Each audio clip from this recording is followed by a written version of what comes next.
ऐसा फोटो खींचेगा जैसा बोल देते हैं अरे ये भगवान।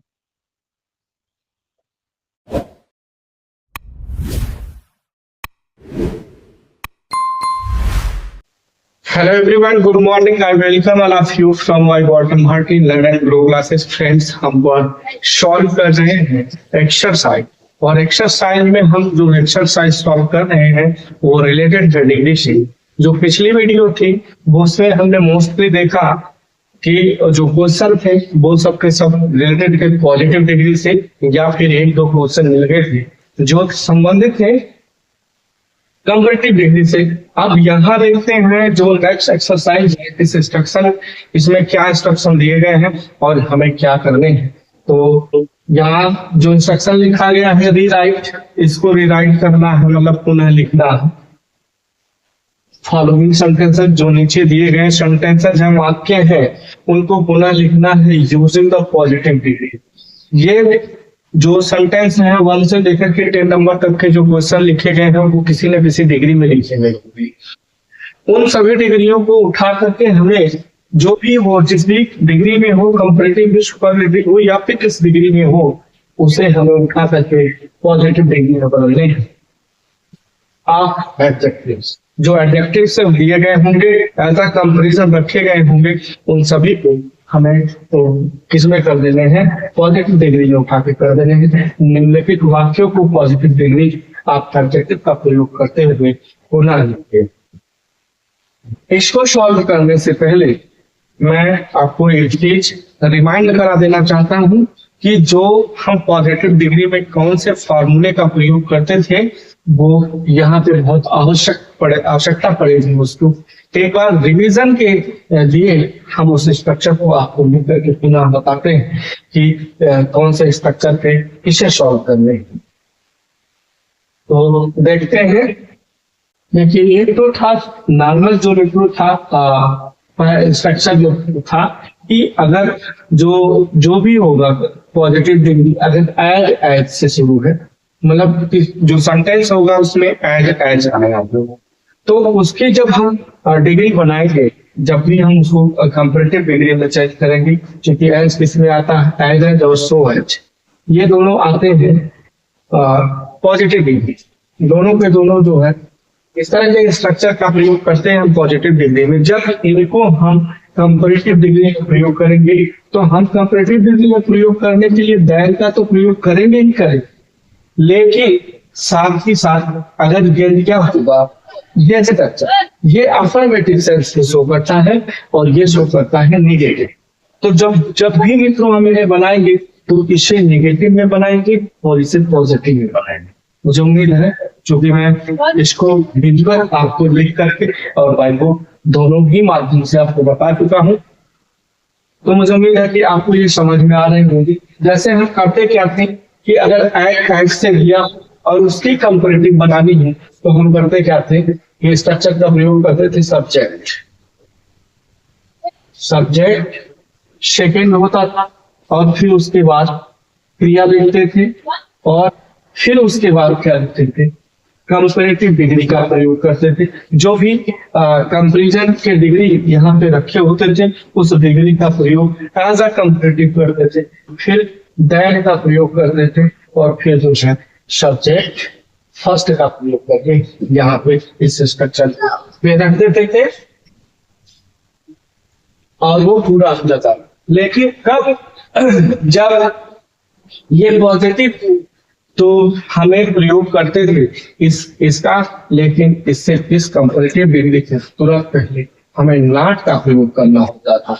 ये नॉट मैंने इसलिए नहीं लिखा क्योंकि ये दोनों ही जो एज है और या फिर सो है इन दोनों पे काम करेगा। नॉट यहाँ कॉमन रूप से रख लीजिएगा क्योंकि मैं जिक्र कर चुका हूँ कि ये है अफर्मेटिव सेंस में। इसे बनाएंगे तो नेगेटिव में और ये नेगेटिव में है इसे जब कंपैरेटिव बनाएंगे तो पॉजिटिव डिग्री में बनाएंगे। तो मुझे उम्मीद है आपको ये स्ट्रक्चर एक बार रिवाइज हो गया होगा समझ में आ गया होगा। जैसे हम एग्जांपल के थ्रू बता दें तो ही इज एज डल जैसे आप उसमें बताया था एज एंड एश ऐसा लिखा गया था। तो जब हम इसके कंपैरेटिव बनाए एंड एस ना, एंड एस ये लिए सेकेंड सब्जेक्ट था, सब फिर क्रिया इज और फिर नॉट, ये चूंकि एज नॉन नेगेटिव ने अफर्मेटिव सेंस में है तो नॉट, फिर कंपैरेटिव डिग्री डगर और फिर गए और फिर तो मुझे उम्मीद आपको समझ में आ गई। तो ये एज का से संबंधित था। अब नेक्स्ट है कि कुछ एग्जाम्पल मैंने बताए थे कि नो अदर से शुरू होने वाला अगर वाक्य है तो उसकी हम जो कंपैरेटिव डिग्री होगी उसे कैसे बनाएंगे। यहां मैं उसका स्ट्रक्चर लिख रहा हूं, जैसे सब्जेक्ट सेकेंड और फिर वर्ब और फिर कंपैरेटिव डिग्री, फिर उसके पश्चात कंपैरेटिव डिग्री के पश्चात देन और फिर एनी अदर, फिर एनी अदर के पश्चात सब्जेक्ट फर्स्ट। इस स्ट्रक्चर का हम प्रयोग करते थे जब वाक्य शुरू होता था नो अदर से, और ये स्ट्रक्चर जो होता था ये किसमें होता था, कंपैरेटिव। यहाँ पे लिखिएगा ये स्ट्रक्चर किसके लिए है, कंपैरेटिव डिग्री में।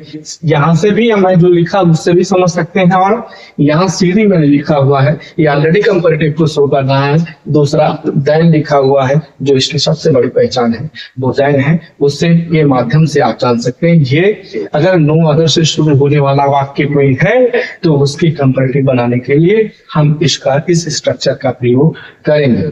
अगर इसी स्ट्रक्चर का, जैसा कि हम जानते हैं कि नो अदर से शुरू होने वाला वाक्य या वेरी फ्यू से शुरू होने वाले वाक्य को हम कंपैरेटिव और सुपरलेटिव दोनों डिग्रियों में चेंज कर सकते हैं। तो हम इसकी सुपरलेटिव डिग्री का जो स्ट्रक्चर होगा उसे देखते हैं कि सुपरलेटिव डिग्री में क्या स्ट्रक्चर होगा। जैसे ये ऐसे ही होगा कि सब्जेक्ट सेकेंड, हम जानते हैं कि जो कंपैरेटिव डिग्री का सब्जेक्ट होगा बिल्कुल एज इट इज उसको उठा करके हम सुपरलेटिव डिग्री का सब्जेक्ट बना देते हैं और फिर वर्ब लिखेंगे।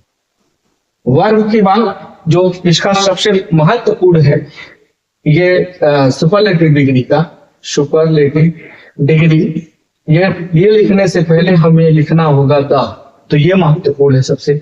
तो यहाँ पे हम द सुपरलेटिव डिग्री और फिर सब्जेक्ट फर्स्ट का इस्तेमाल करेंगे और ये बन जाएगा सुपरलेटिव डिग्री में। तो सेंटेंस जो भी होगा नो अदर वाला वो उसमें क्या होगा, subject second, verb, the, superlative degree और सब्जेक्ट फर्स्ट।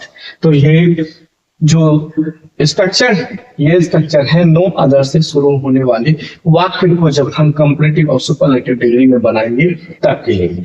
अब अगला स्ट्रक्चर है कि अगर सेंटेंस की शुरुआत वेरी फ्यू से होती है, वेरी फ्यू, यहाँ पे वेरी फ्यू फिर से लिख लेता हूं ना, वेरी फ्यू।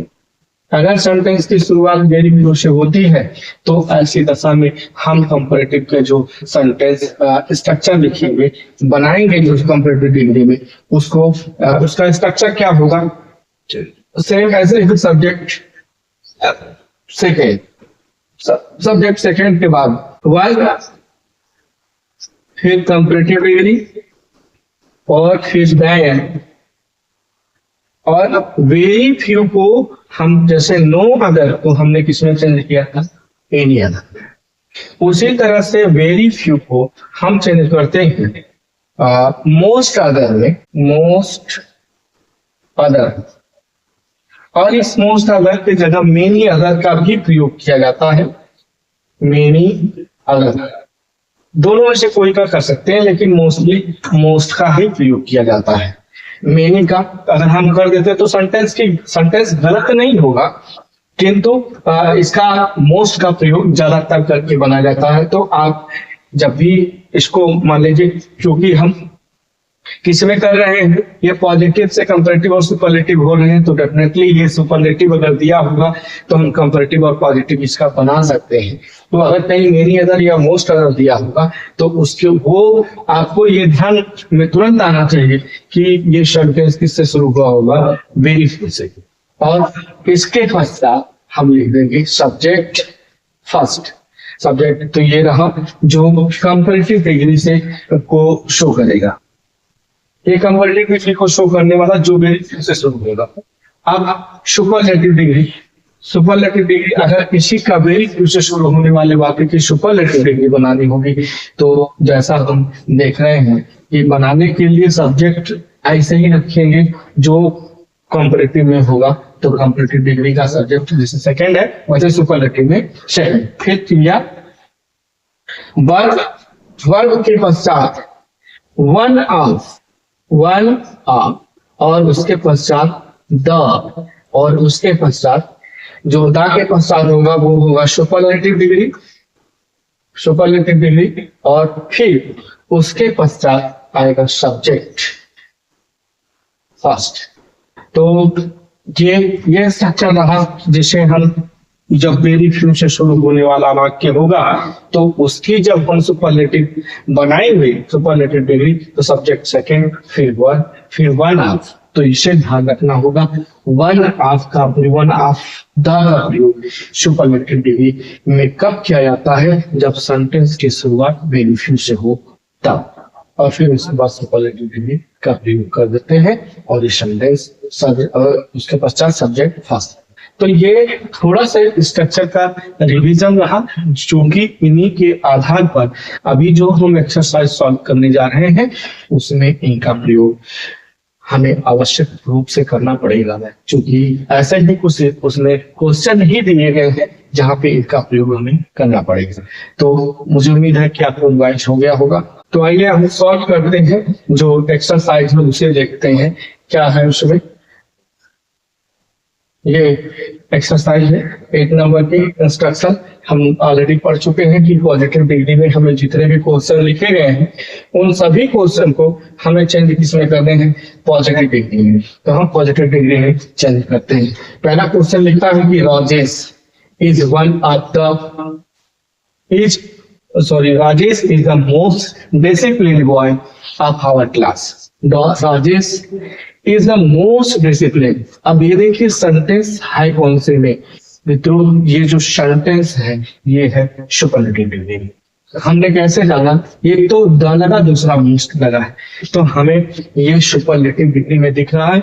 हमें बनाने किसमें है, इसको पॉजिटिव डिग्री में बनाने हैं, यहाँ जैसा इंस्ट्रक्शन दिया गया है। अब देखिए जो इसे हमें बनाने हैं तो मोस्ट डिसिप्लिन बॉय है, हमें पॉजिटिव डिग्री में बनाने हैं। हम अब देखते हैं हमें कौन सा स्ट्रक्चर हम यहाँ प्रयोग करेंगे। यहाँ देखिए मैंने लिखा है स्ट्रक्चर का प्रयोग हम क्या कौन सा करें, सुपरलेटिव डिग्री में है। तो यहाँ जो वेरी फ्यू से शुरू हुआ है, इस वेरी फ्यू में देखिए वन ऑफ द आया है और जो नो अदर से शुरू हुआ है इसमें कहीं इस तरह का प्रयोग नहीं किया गया है। सब्जेक्ट लिखा गया है, फिर वन, फिर द और सुपरलेटिव डिग्री, फिर सब्जेक्ट लिख दिया गया। अर्थात हमें स्ट्रक्चर कौन सा प्रयोग करना होगा, ये वाला नो अदर से जो शुरू होने वाला है उस स्ट्रक्चर का प्रयोग करके हम लिखेंगे। तो हमें बनाना किसमें, पॉजिटिव डिग्री में। अब नो अदर से शुरू करके हम उसे लिखते हैं। देखिए बनता कैसे है, ये सेंटेंस कैसे बनता है, जैसे यहाँ पे लिखा गया है, ये है Rajesh is the most discipline, मतलब अधिक अनुशासित, डिसिप्लिन मतलब होता है अनुशासन, बॉय ऑफ आवर क्लास। तो हमारे राजेश है the most discipline boy of our class, हमारे क्लास का सबसे अनुशासित बच्चा है राजेश ना। तो इसे हम बनाएंगे, तो हम शुरू करते हैं इसे नो अदर से। डेफिनेटली इसमें कहीं वन ऑफ आया नहीं है, वन ऑफ द नहीं आया है, तो ये सुपरलेटिव बनी किसकी है, नो अदर वाली। तो हमें वन ऑफ द आया नहीं है, तो ये डेफिनेटली है कि नो अदर से ही बनना है। इसको हमें वेरी फ्यू से नहीं बनाना। और वेरी फ्यू में एक चीज और आपने देखा है कि वेरी फ्यू के पश्चात जो नाउन आता है, जो सब्जेक्ट आता है, सब्जेक्ट जो प्रथम आता है वो प्लूरल नंबर में होता है। और यहाँ ऐसा कोई सब्जेक्ट जो है, ये बॉय ऑफ आवर क्लास, एक सब्जेक्ट ये है और एक सब्जेक्ट राजेश है। तो जब भी अभी सुपरलेटिव डिग्री ये है किसमें, सुपरलेटिव डिग्री। तो मित्रों जब हम पॉजिटिव डिग्री को कंपैरेटिव में बना रहे हैं या फिर सुपरलेटिव में बना रहे हैं। तब हमने देखा कि उसके जो पॉजिटिव डिग्री में सेकंड सब्जेक्ट था उसको हम पहले रखते हैं जब हम कंपैरेटिव या सुपरलेटिव बनाते हैं। तो ये सुपरलेटिव में है, अर्थात ये कौन सा सब्जेक्ट रहा होगा, ये सब्जेक्ट रहा होगा सेकंड, ये सब्जेक्ट सेकंड रहा होगा और ये सब्जेक्ट फर्स्ट रहा होगा जब ये पॉजिटिव डिग्री में रहा होगा तब। अभी बहरहाल है तो यहाँ पे ये सब्जेक्ट जो है सेकंड बन रहा है, लेकिन हम एक पॉजिटिव डिग्री में प्रयोग करेंगे तो इसे फर्स्ट बनाएंगे और हम नो अदर से शुरू करेंगे। देखिए बनता क्या सेंटेंस है, no other boy of our class, boy of our class. अब क्लास के बाद देखिए बॉय ऑफ आवर क्लास, जैसे हमने यहाँ पे राजेश है, राजेश के बाद जो इज लगा हुआ है वो राजेश के अनुसार लगा, राजेश सिंगुलर है इसलिए क्रिया सिंगुलर है। तो हम बॉय यहाँ जब सब्जेक्ट बना रहे हैं तो बॉय भी सिंगुलर, डेफिनेटली हम इज ही लिखेंगे। तो no other boy of our class is. अब फिर इस इज के पश्चात हमें डिग्री में रखना है, तो ये जो होगा नो अदर बॉय। अब पॉजिटिव डिग्री में जो होता है हम देखते हैं या तो एज होता है उसमें या फिर सो एज होता है। तो हम यहाँ पे एज का इस्तेमाल करेंगे, एज डिसिप्लिन,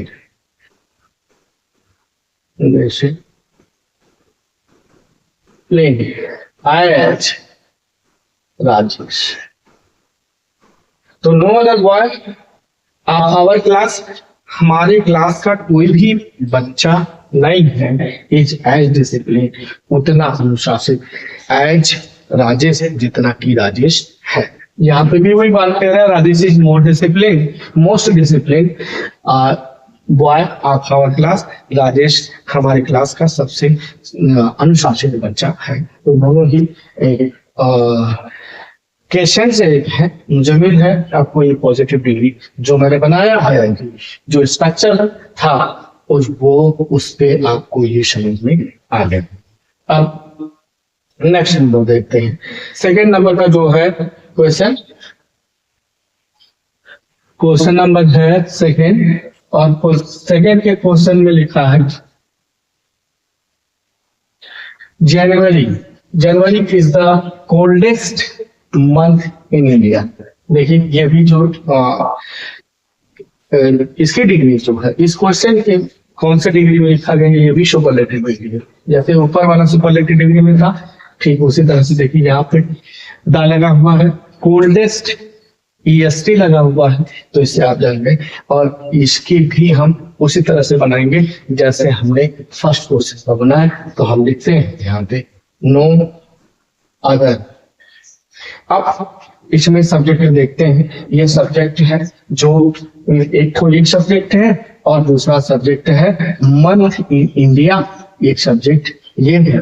तो ये दो सब्जेक्ट है, ये सब्जेक्ट कौन सा रहा है जब पॉजिटिव डिग्री में रहा होगा, तो ये सब्जेक्ट रहा होगा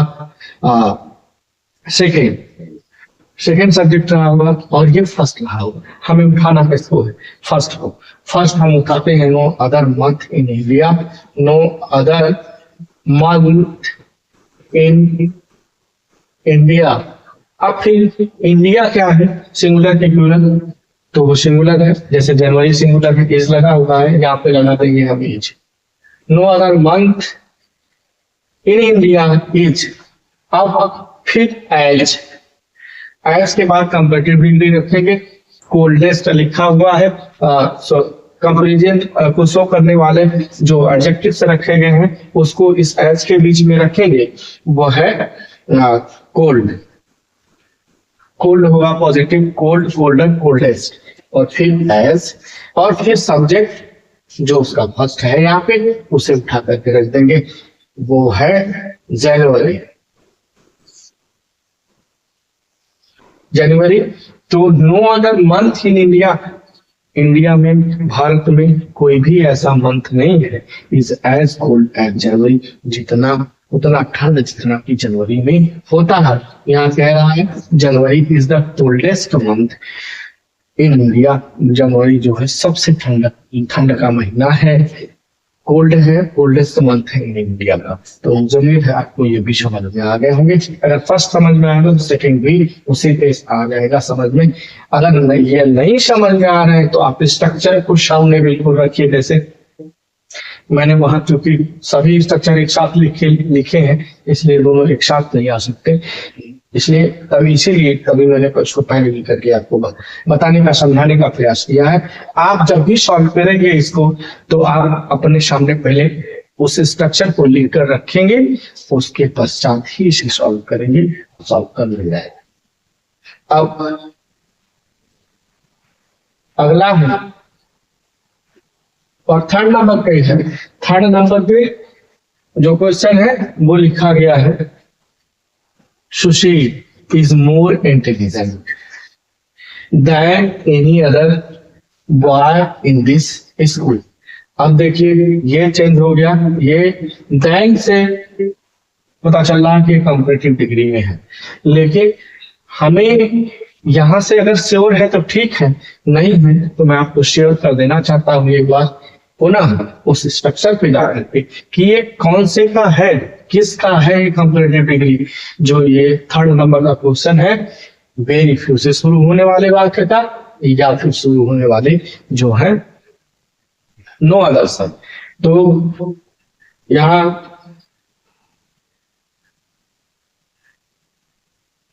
देखिए दिया है देन एनी अदर दिया, इसी एनी अदर से हमें देखना है। देखिए एनी अदर आया है, इसमें तो वन आप यहाँ पे आया है, मोस्ट अदर आया है या मेनी अदर आया है, जो भी प्रोसेस हुआ, किंतु एनी अदर का प्रयोग हमें नो अदर में ही आया है, अर्थात हमें इस क्वेश्चन को भी नो अदर पे ही करना होगा। तो देखते हैं इसे नो अदर पर सॉल्व कर करके। यहाँ है लिखा सुशील इज मोर इंटेलिजेंट, सुशील अधिक इंटेलिजेंट है, समझदार है, than any other boy in the school. तो हम शुरू किससे करेंगे, नो अदर से। हम लिखते हैं नो अदर, नो अदर। अब ये सब्जेक्ट देखते हैं, एक सब्जेक्ट ये है बॉय इन दिस स्कूल और एक है सुशील। तो हम जो बॉय इन दिस स्कूल है ये सब्जेक्ट फर्स्ट रहा होगा जब ये पॉजिटिव में सब्जेक्ट होगा। अभी तो सब्जेक्ट सेकंड बना है, जो कि ये सब्जेक्ट जो सुशील है वो सब्जेक्ट सेकंड था जब ये सेंटेंस पॉजिटिव डिग्री में था। तो हम इसे उठाएंगे, ये सब्जेक्ट फर्स्ट है इस समय जब हम पॉजिटिव में चेंज कर रहे हैं। तो no other boy in this school, no other boy in this school. तो boy in this school singular है, हम वही क्रिया लगाएंगे जो यहाँ लगी हुई है, इज। अब मोर इंटेलिजेंट, जैसा कि हम जानते हैं कि इंटेलिजेंट जो है टू सिलेबल से बना हुआ है, इसके कंपैरेटिव या सुपरलेटिव मोस्ट से बनती है। तो यहाँ पे हमें तो एडजेक्टिव पॉजिटिव डिग्री रखनी है, हम एज ही रखेंगे और इंटेलिजेंट जैसे लिखा हुआ है बिल्कुल वैसे ही उठा करके रख देंगे और उसके बाद फिर से एज लगा देंगे। एज के बीच रखने के पश्चात हम सब्जेक्ट जो फर्स्ट है सुशील उसी को रख देंगे और ये बन गया पॉजिटिव डिग्री में। तो no other boy in this school, कोई भी बच्चा इस स्कूल में ऐसा नहीं है, उतना इंटेलिजेंट नहीं है जितना कि सुशील है। यहाँ पे कह रहा Sushil is more intelligent than any other boy in this school. दोनों का सेंस एक जैसा है कि कोई भी सुशील इज मोर इंटेलिजेंट, अत्यधिक बुद्धिमान है than any other boy in this school, किसी अन्य बच्चे की अपेक्षा इस स्कूल में। तो समझ में आ गए होंगे आपको। अब अगला क्वेश्चन देखते हैं और क्वेश्चन नंबर है फोर्थ नंबर के क्वेश्चन में यहाँ कह रहा है भाई अनुराग इज ओल्डर देन अभिषेक। ये बहुत सिंपल सा है, जैसे मैंने एज वाला सो एज वाला ऐसे करके देखा था। तो वहां पे ये सब्जेक्ट जो है क्या है, सब्जेक्ट सेकेंड और ये सब्जेक्ट फर्स्ट। ये कब कब की बात कर रहा हूँ कि जब ये पॉजिटिव डिग्री में रहा होगा तब। अभी तो ये फर्स्ट है और ये सेकंड है, तो मैं इसे पॉजिटिव डिग्री में बनाता हूँ। कैसे जानता हूँ कि ये डिग्री कौन सी है? कंपैरेटिव डिग्री है। मैं लिखता हूँ इसको अभिषेक, अभिषेक, और फिर अभिषेक भी सिंगुलर, अनुराग भी सिंगुलर है, मैं यहाँ पे लगाऊंगा। ये जो इसकी डिग्री है कंपैरेटिव है, लेकिन पॉजिटिव सेंस है, अफर्मेटिव सेंस लिए हुए, तो मैं जो इसे बनाऊंगा वो बनूंगा नेगेटिव सेंस लिए हुए। तो Abhishek is not show old as Anurag, as Anurag. Abhishek is not show old as Anurag. Positive degree older की ओल्ड होती है, और इसे मैंने नेगेटिव में किया।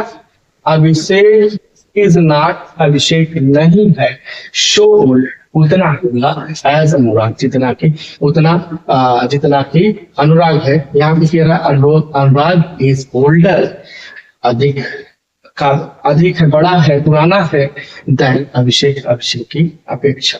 तो मुझे उम्मीद आप समझ में आ गए होंगे। अगला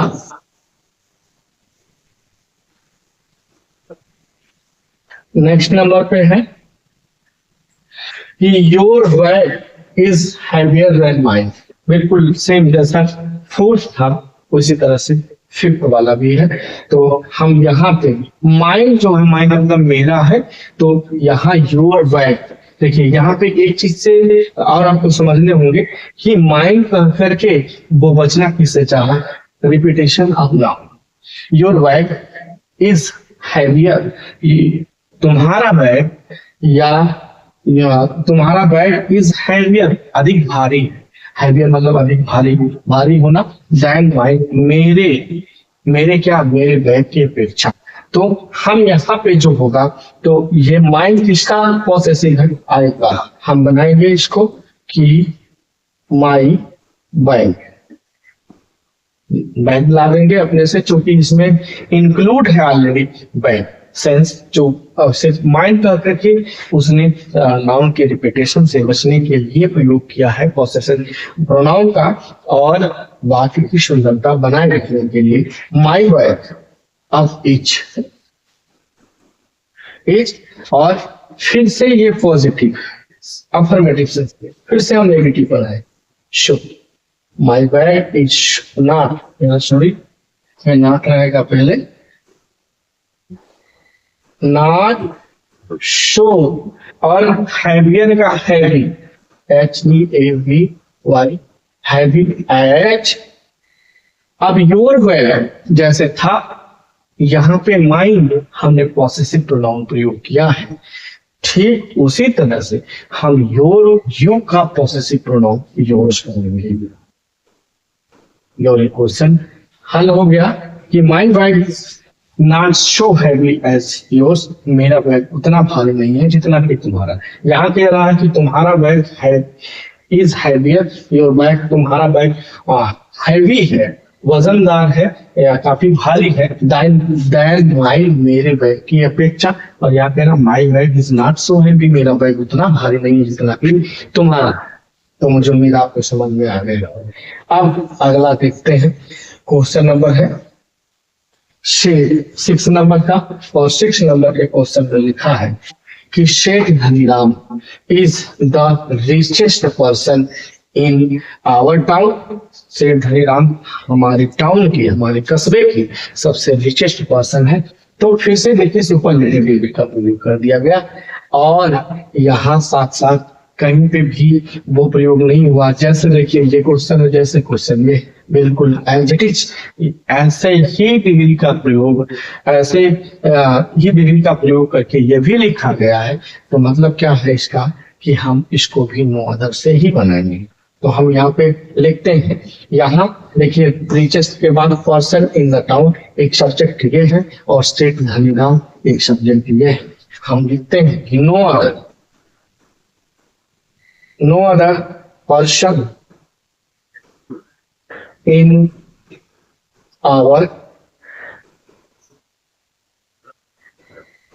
our town और फिर इज। इन आवर टर्म क्या है, सिंगुलर है वो। और फिर एज के बाद रिचेस्ट का रिच,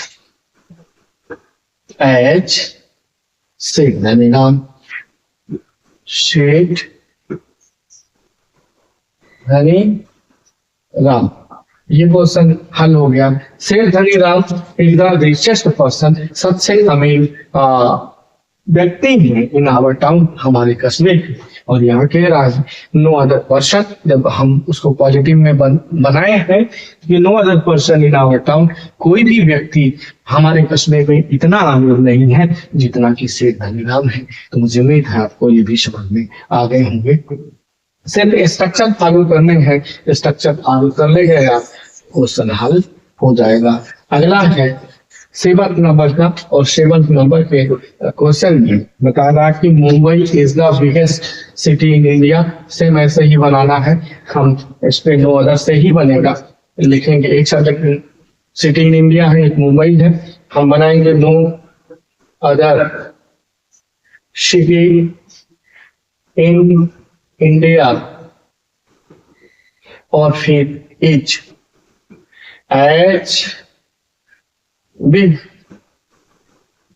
एज मुंबई। मुंबई तो यहाँ कह रहा Mumbai is the biggest city in India. Mumbai जो है सबसे बड़ा शहर है भारत में। और यहाँ पे कह रहा जो बना हुआ है उसमें कह रहा no other city in India, कोई भी शहर इतना बड़ा नहीं है जितना कि मुंबई है। तो मुझे उम्मीद है आपको समझ में आ गए होंगे। अगला क्वेश्चन है, और क्वेश्चन नंबर है 8, और एक क्वेश्चन में कह रहा है Lucknow is the most expensive city in Uttar Pradesh. तो मोस्ट एक्सपेंसिव यहाँ पे आ गए, मोस्ट एक्सपेंसिव, और ये भी बिल्कुल वैसे ही है, मोस्ट एक्सपेंसिव अधिक महंगा।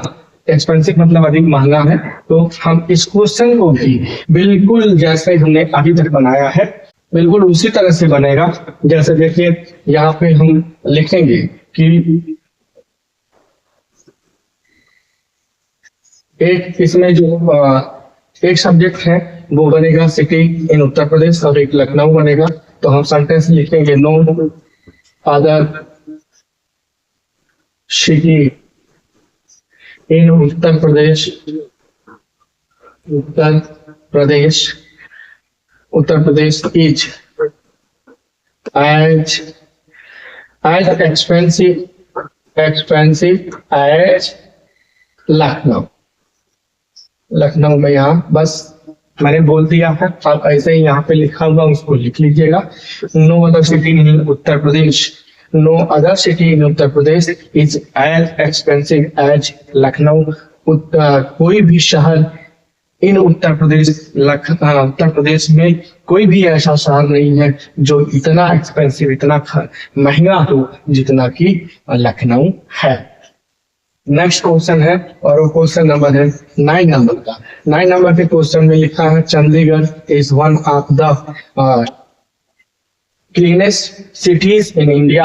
अब देखिए तो आ गया है यहाँ पे वन ऑफ द प्रयोग कर दिया गया, और ये वन ऑफ द हमें बता रहा है कि ये सेंटेंस किस पे बनेगा, वेरी फ्यू से। देखिए यहाँ पे लिखा है मैंने स्ट्रक्चर कि वन ऑफ द का प्रयोग जब होगा तो कब होगा, जब वेरी फ्यू का इस्तेमाल करके पॉजिटिव डिग्री बनाई गई होगी सेंटेंस, तब हम उसकी सुपरलेटिव बनाने के लिए वन ऑफ द का प्रयोग, इस स्ट्रक्चर का प्रयोग करेंगे। अर्थात जो हमें बनाना है वो वेरी बनाना है। आइए हम बनाने का प्रयास करते हैं, उस क्वेश्चन को सॉल्व करने का प्रयास करते हैं। लिखा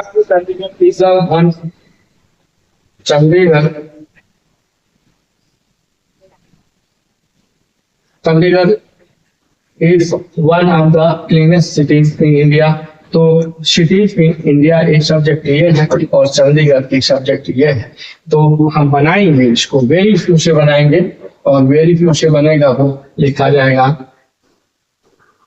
very few cities, sorry very few यहाँ से लिखता हूँ very few cities in India,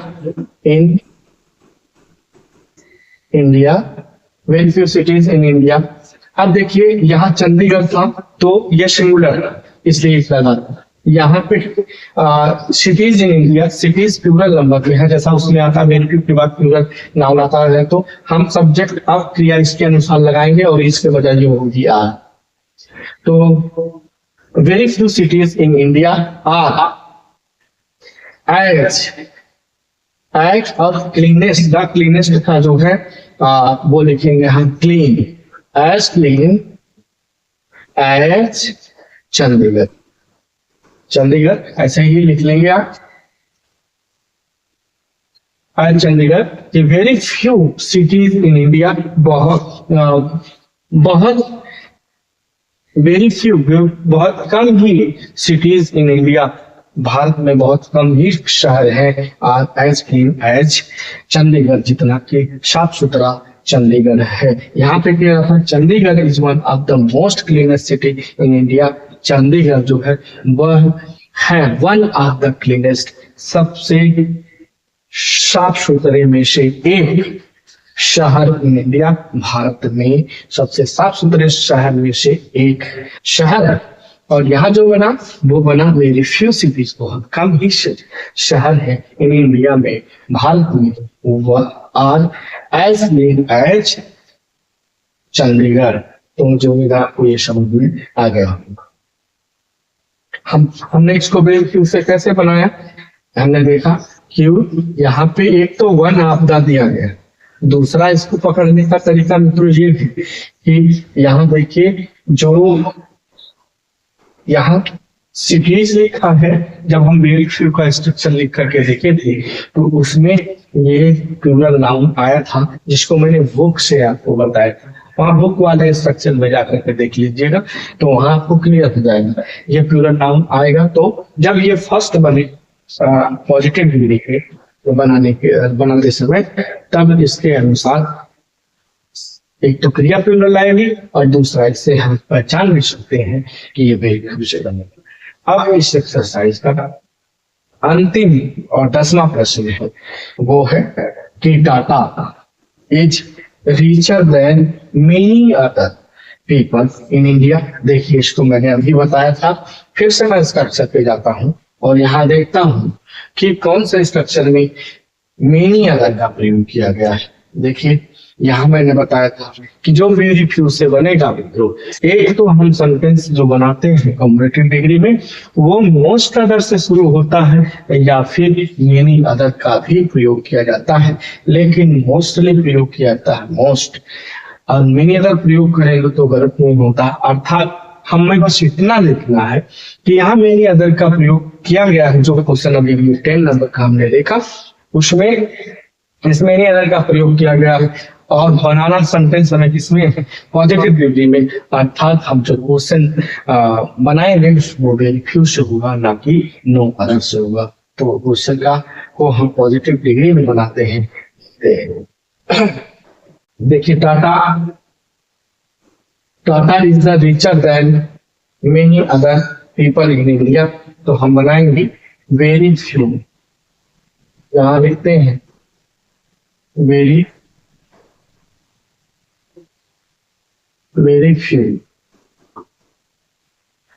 few. एक सब्जेक्ट इसमें ये है पीपल इन इंडिया और ये सब्जेक्ट ये है टाटा। तो पीपल जो होता है मित्रों, ये जो है ऑलरेडी प्लूरल होता है। इससे संबंधित रूल मैं आपको प्रोनाउन में भी पढ़ा चुका हूँ, वहां जाकर के आप देख सकते हैं। तो very few people in India, very few people in India. अब यहाँ पे टाटा के अनुसार एज लगा था, लेकिन पीपल के अनुसार प्लूरल नंबर पे लगेगा वो लगेगा ऑन, और इसके पश्चात लिखेंगे एच, फिर एच के पश्चात हम लिखेंगे रीचर। यहाँ पे रीचर है, यहाँ देन मेनी अदर जो है उसे हटा देंगे हम, और हटाकर यहाँ पे हम लिखेंगे आर एच, रीचर का रीच लिखेंगे और फिर एज लिखेंगे, फिर इसके बाद सब्जेक्ट फर्स्ट टाटा। अब देखिए सेंस देख लीजिए, Tata is the richer than many other people in India. Tata अमीर देन मेनी अदर पीपल, बहुत सारे अन्य लोग इन इंडिया, भारत में बहुत सारे अन्य लोगों के अपेक्षा वो काफी अमीर है। और यहाँ के last, very few people in India, बहुत कम ही लोग हैं भारत में, are as rich as Tata, उतना अमीर, उतना धनी जितना कि टाटा। तो दोनों का सेंस एक ही है। मैंने अपने तरफ से भरपूर कोशिश प्रयास किया है कि आपको ये क्वेश्चन अच्छी तरह से विधिवत समझ में आ जाए, इसलिए पहले मैंने स्ट्रक्चर को लिख कर दिया आपको समझाने का, ताकि आपको रिवाइज हो सके, रिमाइंड हो सके कि ये क्वेश्चन अगर आएंगे तो हम कैसे इसे सॉल्व करेंगे। मैं 1 से लेकर के 10 नंबर तक करके एक ही और एक एक पॉइंट पे आपको समझाने का विधिवत प्रयास किया है। अगर मेरा जो प्रयास रहा है वो आपको अच्छा लगा हो, वीडियो अच्छी लगी हो, समझ में आई हो, तो प्लीज इसे लाइक शेयर एंड सब्सक्राइब करें। अगर नहीं समझ में आई है तो कमेंट बॉक्स में जा करके आप कमेंट करें, लेकिन मैं पुनः वही बात कहूंगा कि आप इसको कमेंट करने से पूर्व पहले स्ट्रक्चर को सामने लिख कर रखें, उसके पश्चात सॉल्व करने की कोशिश करें। नहीं सॉल्व होता है तब जाकर के आप कमेंट बॉक्स में जो क्वेश्चन समझ में नहीं आए उसे कमेंट करके छोड़े, मैं उसे देख करके आपको पुनः यहीं पर क्लास में ही लिख करके समझाने का प्रयास करूंगा। अब आज के लिए इतना ही, क्योंकि वीडियो बहुत लंबी हो जाएगी। ये एक्सरसाइज रही, क्योंकि इसको मैंने एक एक पॉइंट को अच्छी तरह से डिस्क्राइब किया, इसलिए थोड़ी सी लंबी हो गई। तो अब इसके पश्चात हम नेक्स्ट क्लास में नेक्स्ट वीडियो के साथ मिलते हैं, नेक्स्ट एक्सरसाइज के साथ मिलते हैं। तब तक के लिए good bye and thanks for watching video. Have a nice day.